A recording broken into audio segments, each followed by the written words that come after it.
And now print multiple lines with double quotes. So to print multiple lines, you can use double quotes repeatedly, like one, like that. And Python allows this. It's called a multi-line string using triple double quotes or triple single quotes. It accepts both of them. And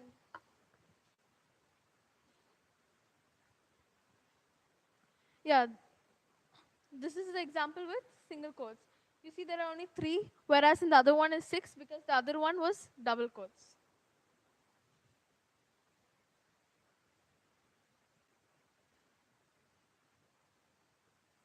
And now this is an error. Can you all tell me what the error is here? Yeah. And why is the error? Yeah. Yeah, because Python is case sensitive. Case is whether you're writing in small, this is lowercase p, and this is an uppercase p. So Python is a case sensitive program, and if you put it in any other case apart from the one it was programmed to follow, it will show you a name error.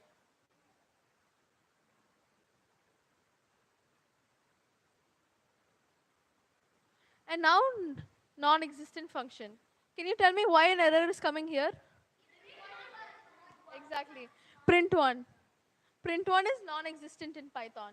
Python does not accept print one. It only accepts print.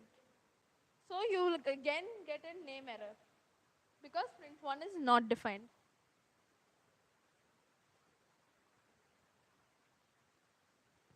And now, and now is a syntax error.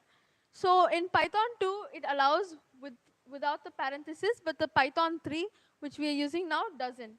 And we are getting this syntax error. For syntax is a set of rules, and we're getting this error because this set of rules tells us that we need a parenthesis. So yeah. Thanks, Sharan.